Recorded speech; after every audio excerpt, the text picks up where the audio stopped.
Christ. All right. So yeah, that's a bummer to watch happen. I mean, there's also just something very disturbing about watching that particular kind of masculinity on display and watching people have to cater to it. You know, just it's a kind of form of like bad male behavior that you have to put up with a lot if you are not a guy. It was it's frustrating watching knowing that other men are enabling this kind of anti-relational, antisocial conduct at a financial level, right? He is in this position because other men have given him money to be there, right? I mean, I have similar feelings when I watch Musk, right? When you just realize you're dealing with someone who's like just kind of not a good human, but they've been, you know, ennobled by our kind of financial culture to be able to behave in this way. And our financial culture is just full of it, and it's just like very uncomfortable. You could just say culture. Like it's not even just financial. It's just like yeah. this is like I mean, like perhaps the punchline to all that is to say like this would be so interesting if it weren't for the fact that this is so common. You know, like it's so like he's just another one of these. Like I mean, the leather jacket gives it away right away, but it's the sort of you know he's clearly like he doesn't have like a team around him, whatever. He's just sort of phoning it in, and there's you know there's sort of like a vibe to that, but he is hardly unique in his approach, in his tone, in his sort of position or stance in all this.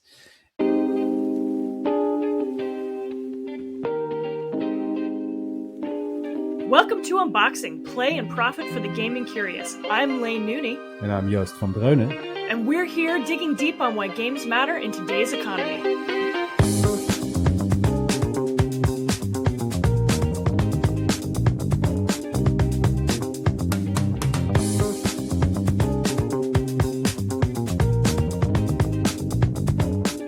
On the docket today, Friday, May 8th, GameStop CEO Ryan Cohen is making a mess in his bid to buy eBay, and Unity AI prompts are coming for us all. We're here to shine a light on the darkest timeline in the game industry, but all that and more with your two very tired co-hosts. But first, we've got some catching up to do.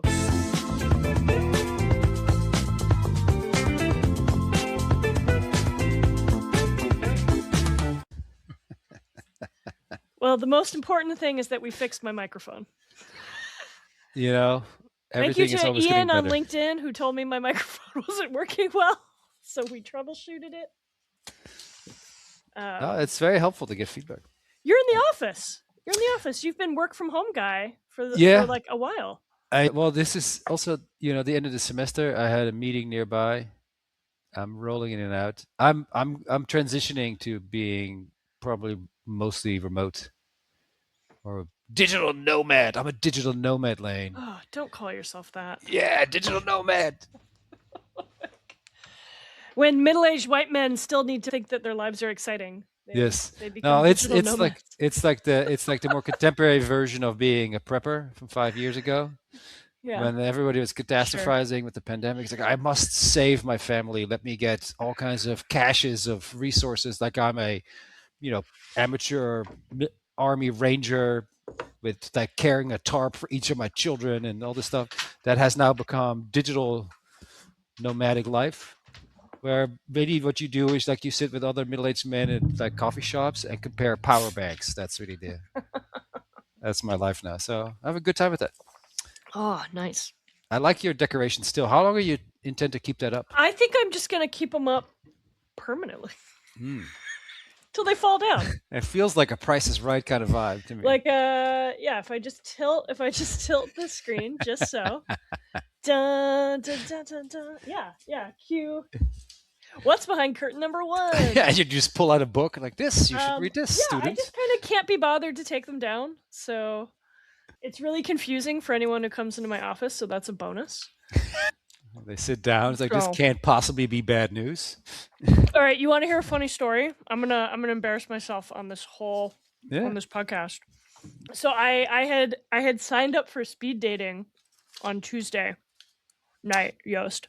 Okay. Do you know about this? You're like you've been happily married for too long to have to worry about these kinds of terrible I live vicariously through you, Lane. Say more.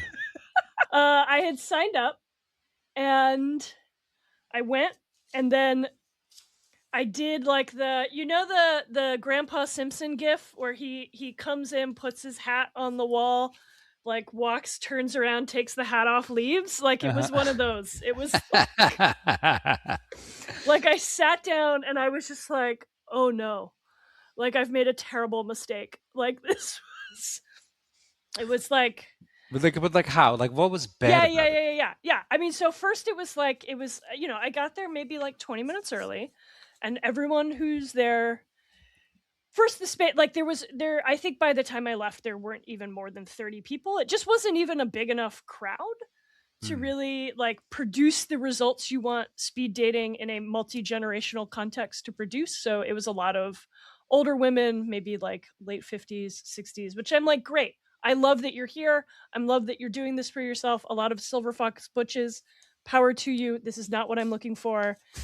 And then as the demo that I might have been looking for came in, just like everyone, as they turned around, it was like, huh, like I just was like, I have respectfully and with so much love, and I hope a love match got made in that room. But it was the worst looking group of women I'd ever seen. I was just like, I gotta go. I gotta like I You know, just started sweating. Like I was like, I can't. I'm gonna feel so sad if I spend an hour having rapid fire conversations in a room with like no one I am even remotely attracted to. And so I was this like, I gotta bail. Like multiple women in this room look like they work in sales. Like I gotta go. Like you know, there's something to say for that. so I'm so it's fascinated by hard this out book. here on these streets. Yeah.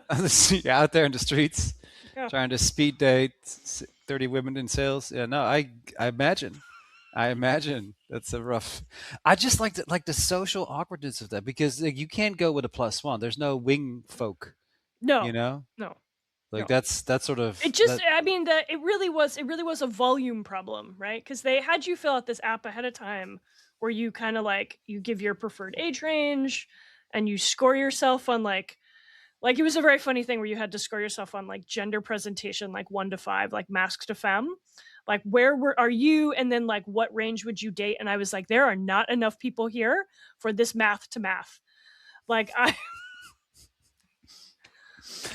find it I was like just like, I the gotta leave. metrics. The metrics. I'm It's intrigued by complicated, Well, I would love to see like some of these companies' data sets and say like how does that like what's the range I for? mean, There must be studies on this. this was not like a, I mean, it was put on by like this like LGBT matchmaking service. This woman, I don't know, I followed her newsletter for years for some reason.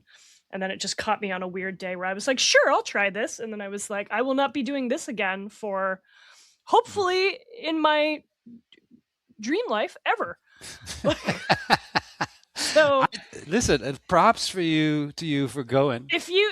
ladies, if listening to this is like a vision for you, like on your weekends, in the morning, if like this dynamic is what you're looking for in your life, I'm available. oh, You can we've find me on LinkedIn. this has been like a 3 season long unboxing of Lane's availability, romantic availability. Oh. There could be we could do a special where we just talk about all that. It's not. I think it's so strange to me, but like I fell off right before all this took place. Like I never did the internet dating. I'm not really good at internet anything, but like I would have sucked at internet dating. I remember the speed dating in like early 2000s. That was a thing. We I was working for a company then, and it was one of their they were subletting their office, and one of the other offices was taken by a company called Hurry Date, and it was like but it was had a Hurry not date. yeah, What a name. Incredible. and it's exactly the kind of people that you would imagine running a company like that was exactly those people, and there was still a novelty Did of they look sorts. like Ryan Cohen? That's like That's a good segue. It's there was a lot of that sort of like faux leather activity, Just it's like hanging on to the receding hairline within an inch of your life, like pleather skirts, that kind of thing. It was, Jesus. it's only love, but it's sort of like, it's a self-selecting subset of humans. And it's interesting for me to see it because, but I just missed it. I totally missed it. Like I was also still in school, so that was over sort of, that was the pool. But Yeah. I always wonder, like it's weird because you end up spending so much time socializing and hanging out. It's like, how do you then also open up a window where you like, let me go play the field? Like, the best thing that I can think of in terms of relaxing is not like going on vacations and like being in places. I like to be home because I Yep. travel for work all the time. I have lots of people talking at me, and that's, I'm around. Like you saw last week, like we had a big turnout for this Reggie event. It's like you're just around humans all the time. Yeah. And so like then to also conjure up the social energy to go out and like find a potential mate, that seems very tiring. But I'm so disappointed that the math isn't better. Like you'd think that there would be I like some. thought, yeah, I think especially for something like that, you need dozens of people, I think, for to make it viable.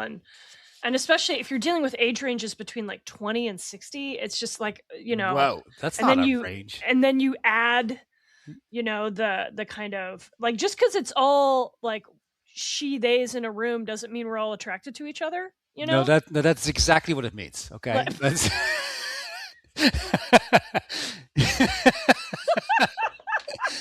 you're totally incorrect. That is precisely what it means. like don't make me start explaining preferences on this podcast. Oh god, yeah. It was also just like it was in a it was like the experience was bad. It was in like an underground, like the basement floor of a bar, so there was no sunlight, and it was a very crammed space. Like there wasn't enough room for everybody. And so yeah, right when the woman came to like scan me in on my ticket, I was like, I'm just gonna go to the bathroom real quick, and then I will come back to get checked in. And I like hid in the I went to the bathroom, washed my hands, and I was like, I'm just gonna slip out while everyone's looking. Contestant number 17 has been in the bathroom for 20 Yeah, minutes. What's going on? I'm sure they get a frequent flyer every time they do it. Somebody runs. That's really It's fun. like yeah. It wasn't fun, No, but no, I mean, it was like, I it's appreciate you funny. sharing that. It's just like, I appreciate that because the stakes seem very high and the logistics poor. And so you throwing yourself in this high risk, low reward kind of scenario is Yeah, admirable, but yeah, and also just like, I was it's like, at wild. the end of this, I'm just gonna feel sadder, I think is what is gonna happen, so I'm just gonna leave, like this, I thought this would be a nice amelioration over getting dumped several months ago, and I was like, "Ugh, God, I'm good. I went to the gym instead." Yeah, that's a much better place for self-esteem and, you know. Speaking of self-induced self-esteem, the Reggie event was great. You did a Ah, great job, Yost. thank you. Thank you. Reggie is easy. Reggie's really easy. He's really He's pleasant. I got Yeah, surprise escorted into the I got to meet him. the Pod friend. Reginator. Yeah, pod friend Mitu Kondakar saw me in the hall, and I was like, Mitu, I don't have tickets. And she was just like, come with me. And then she was like, you want to meet him? And I was like, oh no, but who am I? And then He, suddenly I was in the back room he knew with you. He knew you. I know, which is wild, right? He probably has just heard about me going to speed dating. That's real cool. Listen, listen. You you are a person of many interests. One COO That's one right. night and speed dating another night. I mean, come on. So yeah, really pleasant, present, thoughtful. You know, Very candid. I like that, yeah, because it can always seem so buttoned up at that level, especially a company like Nintendo. It's very sort of stiff in some ways, but he's very outspoken, very clear.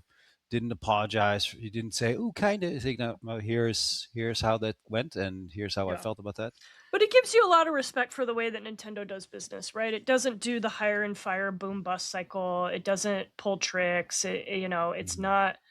You get a sense of a company that really is governed even at the highest level by a desire for stability in most cases, and not just trying to kind of liquidate everything down to like, how do we shave an extra margin out of this share price, right? Mm-hmm. And I think that attracts a certain kind of person, and it also produces a specific kind of company culture. But yeah, I liked him. Mm-hmm.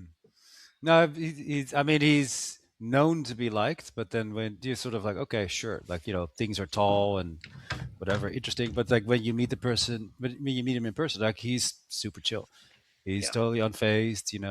And he was a good sport. So before we went on stage, we dragged him around the game center. We showed him a bunch of projects. Oh yeah, he was doing crits for students. I mean, that's Yeah, amazing. and he literally like that. I mean, maybe that's us because we're so famous ourselves, but it's like there's a few people that would like trip over themselves fawning, like, stumbling, like struggling with their words, like, oh, can I take a selfie, like they were just like starstruck. And it was just like the sweetest thing, and he knows how to handle that because whatever, that's been his life for a long time. But it's so fun to see that kind of jolt go through the room. Like all of a sudden, Yeah. everybody like lightens up. Like it's an incredible thing. Yeah. So it was nice of him to come. It went really well. I thought the collaboration with both Naomi and with Me Too was very successful in that sense. Yeah, It's yeah. It was a great venue for it. Really, I mean, I will say that I thought the environment, the lecture hall for that space was much nicer than the Stern one I've been in. So, yeah. I'm going to talk to him about that. Like I think it needs to speak to the imagination a little bit more than ooh, there's that thought leader language.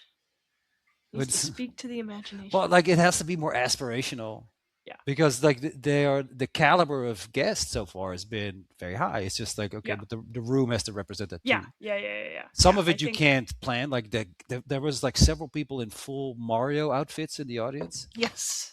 Like it's like that. I've never been able to get that done. Like No, that's not popping off at Stern. Really, really. well, when we had Unity come in, like nobody was dressed up as the As a vector, like. as the maybe next time I'll ask him.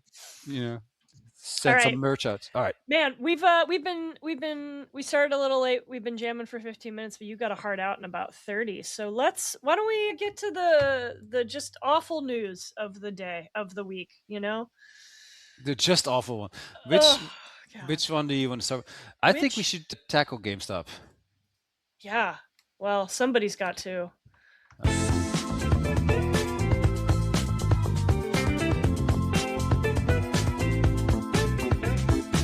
So, how do we want to summarize this? So, GameStop CEO Ryan Cohen Uh-huh. announced first it got leaked.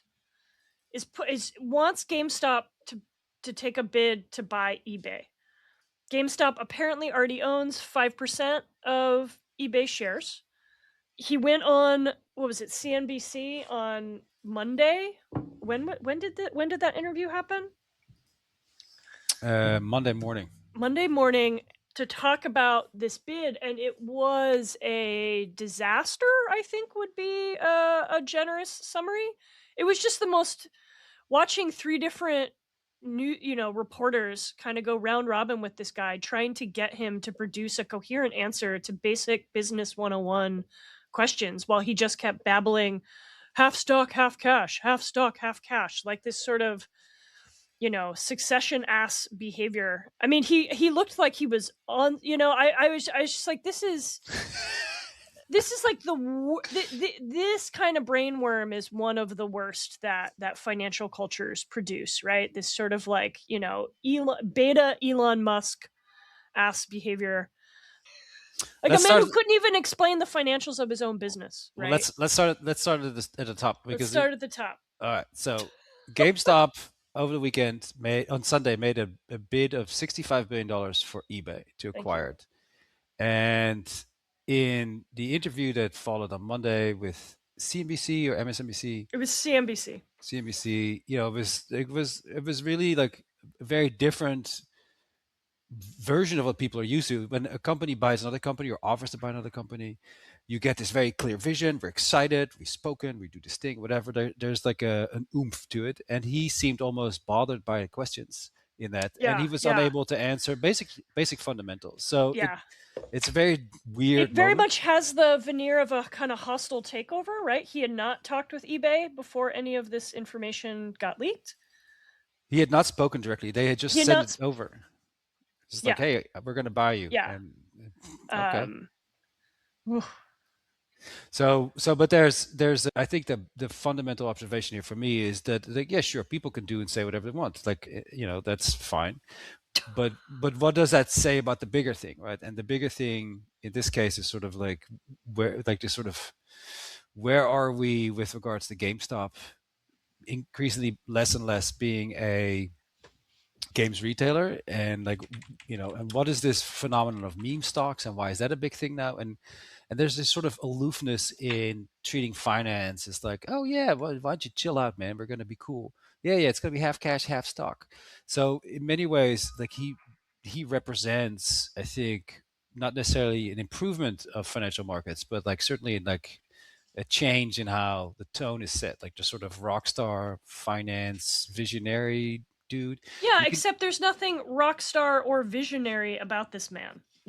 Like, I mean, he's attempted these kind of, like, stock share.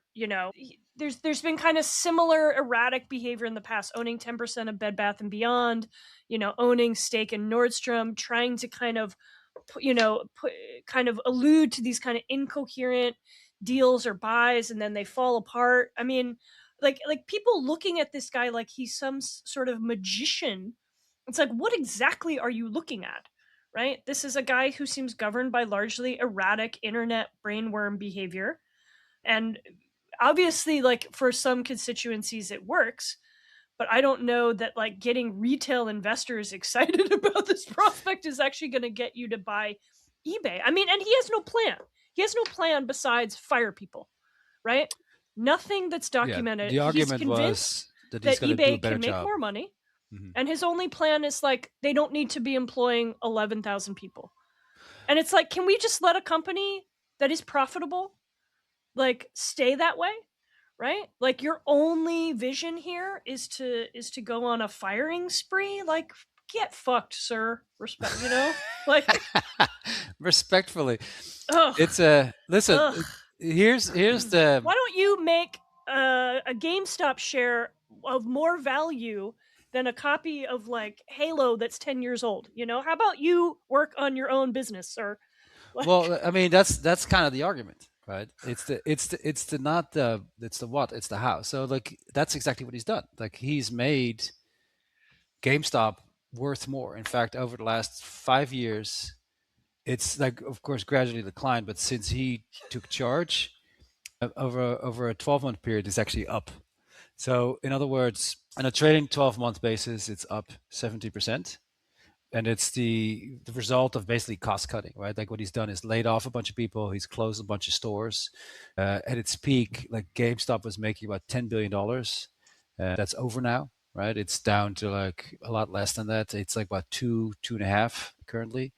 Sorry, it's a 3.6 in 2026. So it's fallen to, like, a third of its size. And so he's just been cutting, removing, and so he's been, getting rid of a lot of assets and components that were part of the business, and in the process sort of changed what the business is about. Like, it becomes literally that, like, a meme stock. Like, do people still go to GameStop for stuff? Kinda, kinda. sure, Yeah. sure, but it's lost its central function, which was, like, it was this sort of social hub. That's wherever you talk to people that grew up in the US, like, they would go to GameStop to hang out on the weekends and play all the new games, as opposed to, I'm here for a transaction, right? And so it's strayed completely from what it used to be, and its function as an economic or social I mean, yeah, whatever he's place. leveraging it as an asset rather than a business. Yes. And the idea of that energy coming for something like eBay, which I really think of eBay as, like, this is one of the last fucking functional places on the internet, where you don't feel like you're getting gouged to death when you interact with it. It's not, like, fundamentally exploitative. Its basics have stayed the same for a long time. Like, it's not Mm-hmm. an evil empire. And if the only vision is to kind of how to spreadsheet it into higher share value, Mm-hmm. rather than to produce anything of, like, greater worth Mm-hmm. out of this company, I mean, this is just kind of it's a diseased form of thinking about. I mean, like, will it make the share price go up? Yes, but then there's nothing else to it, right? great, you made something more cost effective by, like, selling off parts and firing people. Is there a business here? Hmm, Is hmm, there, hmm, like, is there actually a company rather than just a series of numbers on a grid, hmm. right? Yeah, no, look, he's not unique in that there's been multiple examples of retailers becoming basically like hedge funds or Yeah, private equity funds, yeah, where they just yeah, say, we have collateral, we can borrow a bunch of money, yep. we can generate some amount of cash and And we kind of can pay treasury. ourselves out and then shut the thing down, Well, right? I well, mean, that's the thing. Like, to Cohen's defense, like, he's not currently getting paid. His only financial compensation will come from getting the company to perform at a certain level, meaning a market valuation of 20 billion or EBITDA of 2 billion annually. And so that's roughly halfway where he is now. And then every 10 billion, he gets another payout for a total of 35 billion. So, he is gunning like Elon, like an Elon Musk, like, if I play this well, if I can kind of finagle this, then I stand to make $10 billion every time the wind blows, which yeah. is, of course, like, why not? Why not put on a leather jacket and like run it like a pilot, right? Like, be one of those guys. But does it create value for humans other than kids on the internet willing to like put their entire Yeah. portfolio into this like pipe dream? I don't know. I don't see it. I feel like it's a bit of a sad statement, but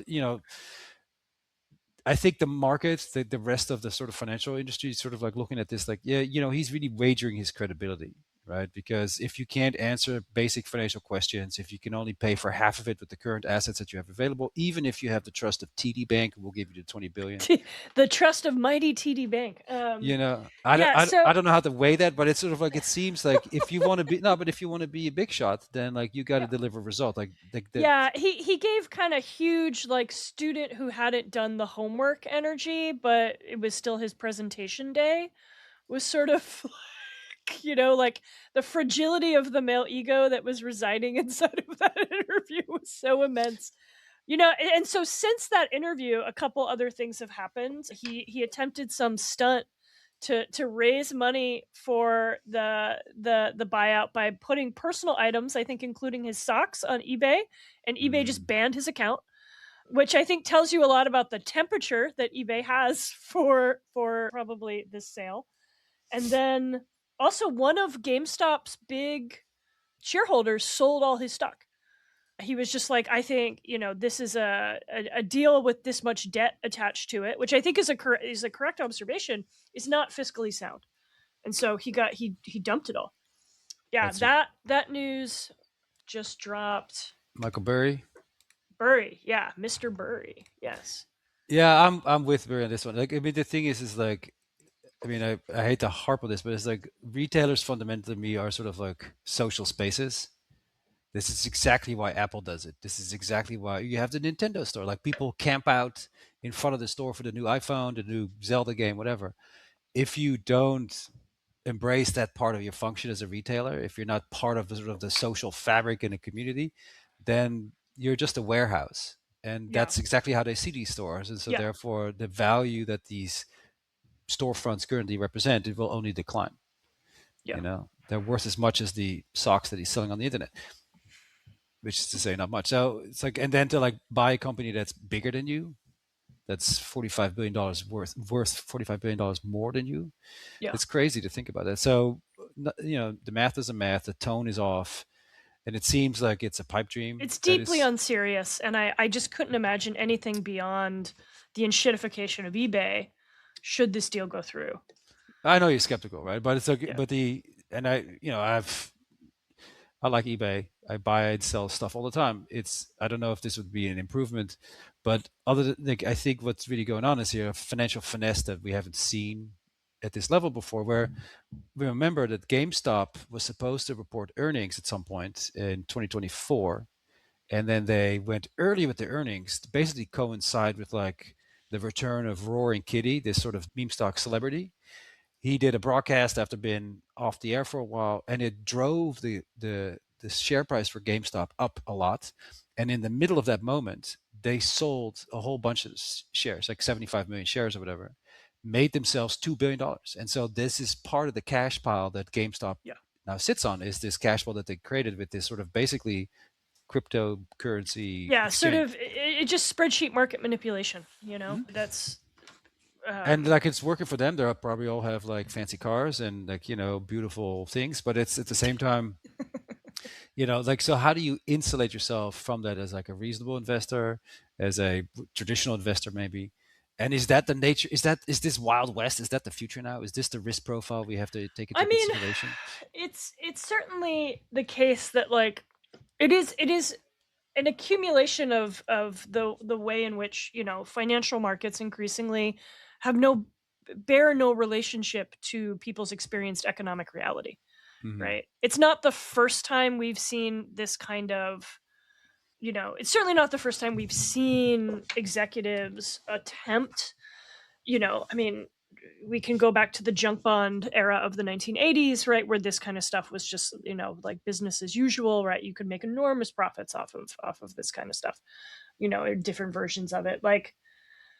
But it does seem like it's an especially cynical and very kind of, it feels accelerationist, I think, is what I'm trying to tap into, that there's not even the veneer of attempting to like have any of this have any actual meaning or function or anything like that. I mean, I guess junk bonds are very similar. Financial crisis of 2008, was fed by similar kind of, like economic manipulation. So it's not like we haven't seen versions of this kind of sleight of hand, or kind of maybe asset driven thinking is how I want to phrase it, right? Where you're not thinking about these things in terms of business of a vision of a business. You're just thinking about how to manipulate asset value. So that's been around for about 45 years, I would say, in our financial environment, right? It's kind of like one of the hallmarks of late capitalism. This But postmodernist finance, like but it this is just like, resembles. yeah. No, I think it's fascinating. Like, look, yeah, like it does it feel offensive? Yeah, I think that's the point. I Yes, think it's it certainly exactly. is the agenda, right? And Mhm. to make you feel stupid for asking a Yeah. reasonable question about, No, like there's no how dumb are satire or you irony to here. ask me about where my money's going to come from? Yeah. Listen, so I'm fascinated. Like, am I putting any money in this? Absolutely not. I have children. Are you nuts? But it's at the same time, like I'm fascinated by the principle of like it is the whole. I mean, that's how I think about it. The bid for eBay. That's the whole show. Right? Yeah, It's not supposed to be anything else. And so like that sort of aloof. I can't be bothered.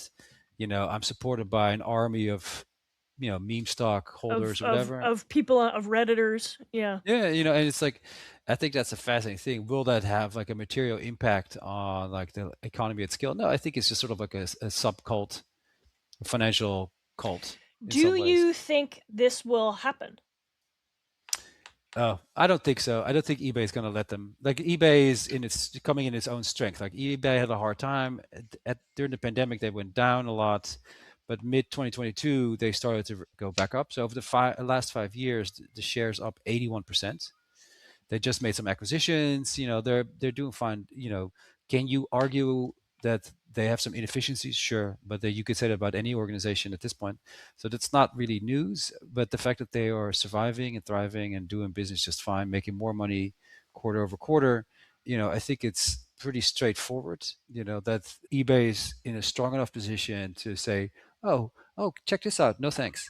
We don't need to be partnered up with, like, you have nothing that we need that's going to Yeah, make us that much yeah. better. There's no compelling vision for making eBay make more money.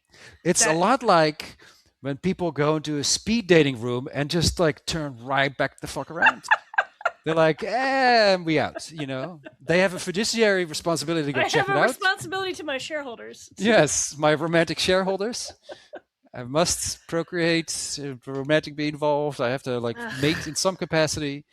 I think you And should no stop thanks. right here, Yost. Metaphor has been exhausted. Oh Christ! All right. So yeah, that's a bummer to watch happen. I mean, there's also just something very disturbing about watching that particular kind of masculinity on display and watching people have to cater to it. this kind of know nothing, diffident, annoyed. Why are you making me know things? Just it's a kind of form of like bad male behavior that you see you have to put up with a lot if you are not a guy. And having to watch, particularly, there was something about that interview where it was like when it went from the male reporter asking questions to these two women trying to like gently rephrase and ask the questions in different ways, and that he could just kind of like Jedi mind trick these questions like back down to the ground. It's frustrating watching, knowing that other men are enabling this kind of anti-relational, antisocial conduct at a financial level, right? He is in this position because other men have given him money to be there, right? He has been enabled enormously in this kind of disposition. And it's always a bit gutting, I think, when you have to kind of watch this. I mean, I have similar feelings when I watch Musk, right? When you just realize you're dealing with someone who's like just kind of not a good human, but they've been ennobled by our kind of financial culture to be able to behave in this way.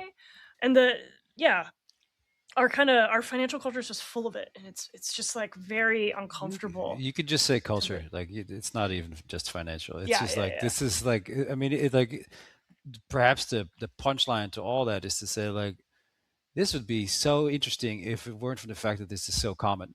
Mm, Like it's so like he's just another one of these. Like I mean, the leather jacket gives it away right away, but it's the sort of he's clearly like he doesn't have like a team around him, whatever. He's just sort of phoning it in, and there's sort of like a vibe to that, but he is hardly unique in his approach, in his tone, in his sort of position or stance in all this. And he just doesn't.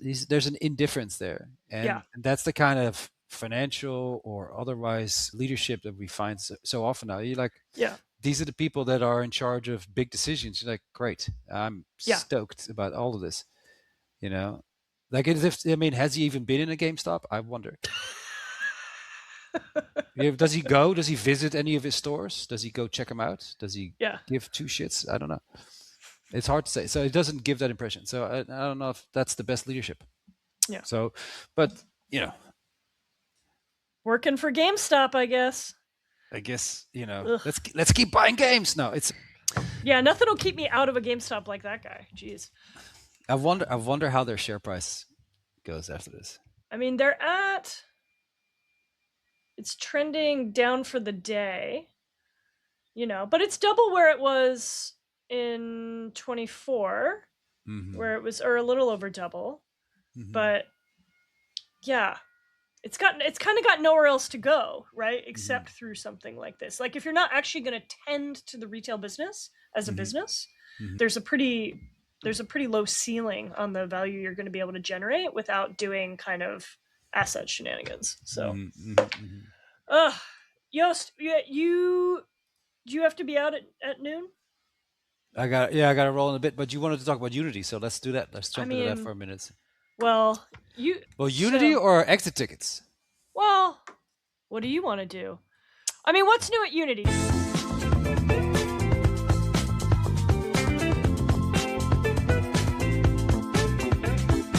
Unity, they got some new AI. They dropped a trailer showcasing how you can just like type a prompt into an AI chat box and it will make you a slop game.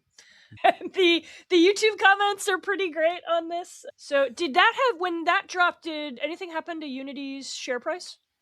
Let me take a look. I don't know off the top of my head. I assume it jumped up and then down. It So it jumped went up. up and then down. In It was what time frame?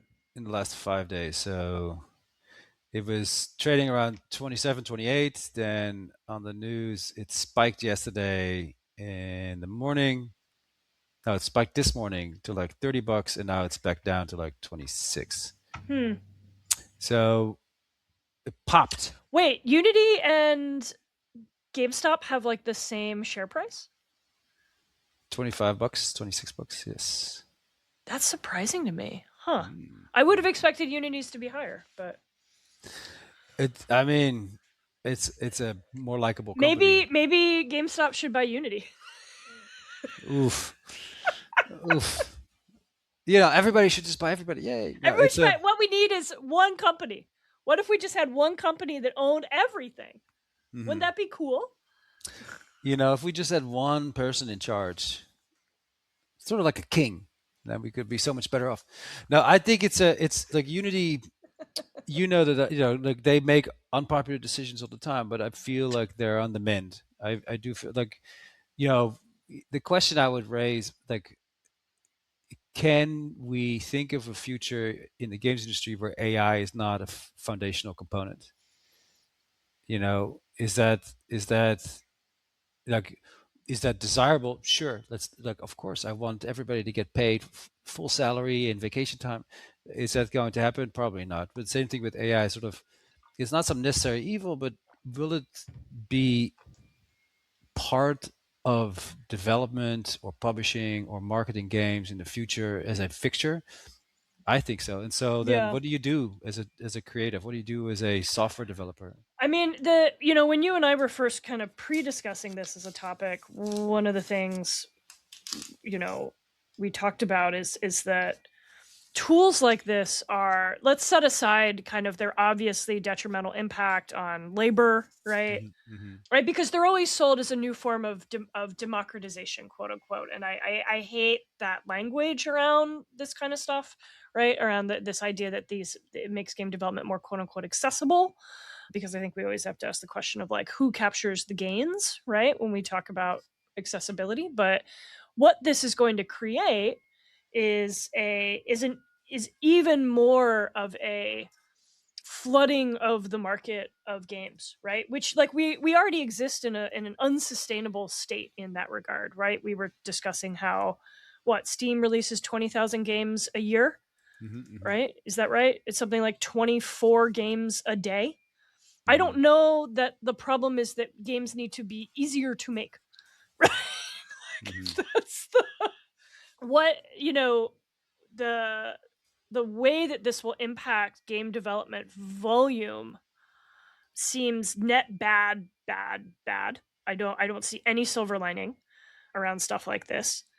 I really wonder about the infrastructure cost of this on a farming out, like kind of rolling out these tools for a bunch of projects that I imagine 95% of them will never make a dime.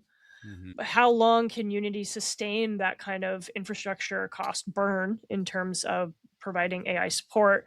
I can't imagine there's a world where a subscription price tacked onto this could actually pay effectively for what it would cost to provide this kind of AI support. What do you over there? You're over there making faces. What do you? Yeah, I always make faces because it's my subconscious manifesting. I don't know. I think that there's a lot to say for these kinds of decisions, right? It's I mean, in a sense, that's not Unity's. The market, the supply volume is not Unity's problem, right? I But th- I so when you it's like I want to go back to like how you started, which is like yes, it's true that last year, 2025, we saw like something like 19,000 titles released on Steam alone. You can imagine that's probably similar like with like mobile app stores. So you know what that tells me is like I know you don't like the term democratization, and I think that that is probably a little too self-aggrandizing to say it like that because it suggests that it's like part of some larger political thing or whatever. Like, oh, enlightenment waits if only everybody could make games. I don't think that's the case. It's more along the lines of as the dynamic between demand and supply shifts, we're just starting to see new forms of play, right? And it's sort of where my interest goes. And so music used to be much more rare.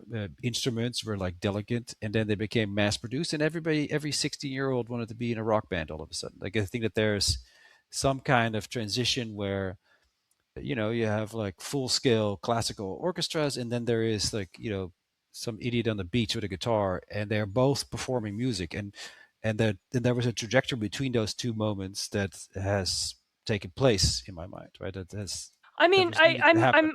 as a historian, I'm going to say that like folk music has always poor people have always had instruments. Mhm.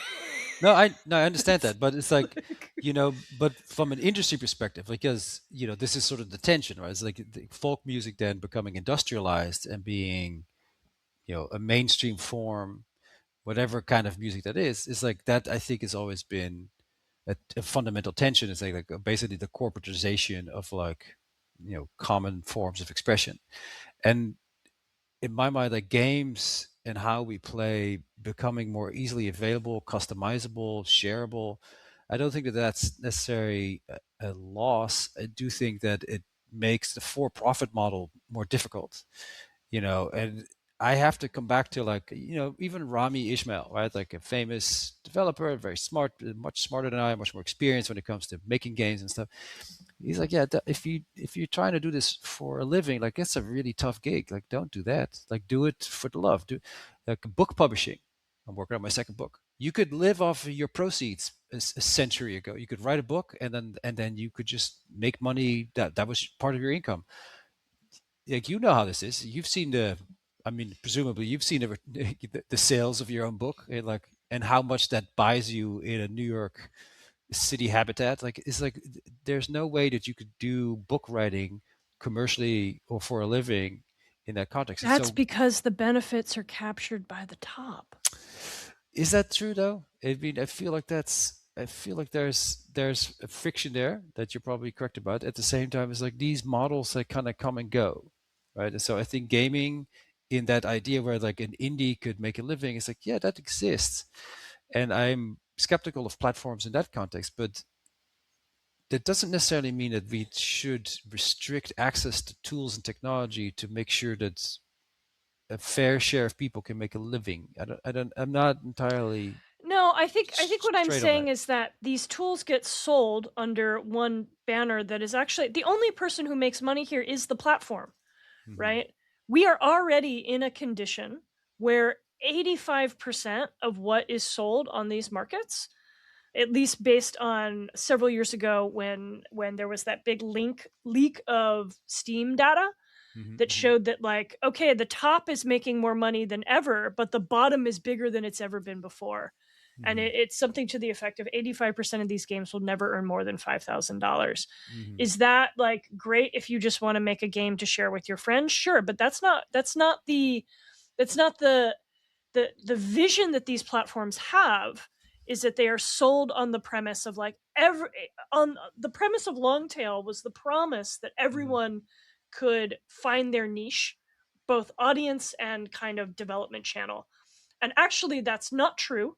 There's a Hmm. limited amount of time and attention in the world, and the only people this ultimately benefits are the platforms that live in the center, Hmm. that are the kind of brokers of access for all of Hmm. this stuff, right?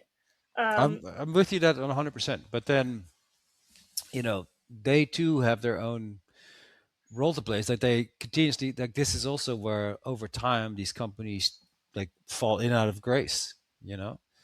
yeah, but that doesn't impact how much money they make. Like people can hate Steam, people can love Steam. Steam is still cutting itself. Like Valve is still the most profitable company by employee headcount. No, yeah, certainly, like 42 million Yeah, per person, right? It's the obscene amount of money, like 40 times what any other company in games makes, even at the top. So that's all true. I, I'm not arguing that all of these developments are necessarily good. I think there is an inevitability in all of this, in the same way that AI is dramatically changing the dynamic of my classroom. It's the end of the semester. Here comes everybody with their AI generated slop, right? Like, how do I navigate that? And so, is that an improvement of education? I think it's a challenge. I think this is a challenge for the creative process in gaming. At the same time, what I tend to see, perhaps from where I sit, when I do some of my analyst work, is that there is quite a bit of low tech activity. There's like board game companies on the up and up. There's a lot of social experiences and things that are not necessarily digitally mediated are incredibly popular and growing. So, you know, you kind of create your own antidote, your own, by making everything digital, by having so much of this here, mediating and trying to intermediate all these relationships and connections between creatives and consumers and so on, you also kind of create this negative space where like, well, why don't we just have that? Why can't we just like casually hang out? But why must it always be on their terms? And I think that that's over time going to necessarily push into a non-technological direction. So it's sort of like an inevitable, logical, rational step, which over given enough time will sort of eat itself.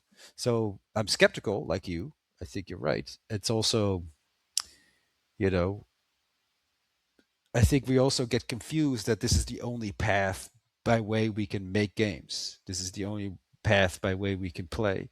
I mean, you say it yourself, like folk music always has had instruments, yeah. Like, and that's I think the games industry forgets that it has these instruments already. It doesn't need AI to do it. So that's I don't. So that's how I think about it. I don't know. I don't have any answer. I wish I did, but I find AI generally intrusive. Everything that I open, everything that I boot up has some kind of AI solution, and I appreciate that. But I don't need to always ask or prompt some existing piece of software on my computer. Like it's find it very annoying. So okay, Lane is out. You are out. This is great. I get to talk without any back talk. And so another thing, Lane, you're wrong about this and ham. It's a top of mind. Go.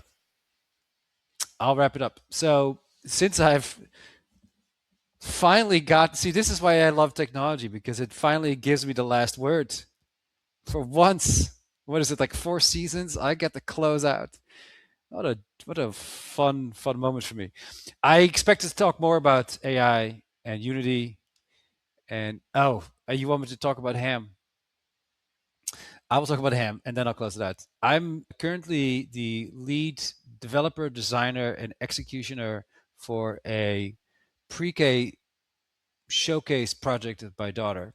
She's been assigned to to present on an animal called the Amazon River dolphin, and it is this like odd-looking dolphin that lives in the Amazon River, and it's pink. And so it's like, oh, that thing looks like a ham. And so as we go through the work of like, say, like, what's my name? Where do I live? What do I look like? She goes, it looks like a ham. And so I have to now untrain my 4-year-old of referring to this dolphin as a ham. Yeah, it's really like a sort of like it's sort of like a beta dolphin. It is sort of like, oh, you were halfway before you like sweetwater dolphins are odd looking bunch. Anyways, that's for another episode. Given the last 30 seconds, I'm gonna close out. Lane, I will wish you all the best in your future non like slow dating practices, and I will and I will gladly report back on this. This is why you do the outro. Good game. Good night. Unboxing, Play and Profit for the Gaming Curious is an independent production by Joost van Joinen and Lane Nooney. Our producer is Keaton Ireland. Our logo was designed by Moira Zhang. For more from Unboxing, subscribe to our newsletter at buttondown.com/unboxingpodcast. Unboxing episodes can be found on YouTube, Spotify, Apple Podcast, and wherever else you get your content.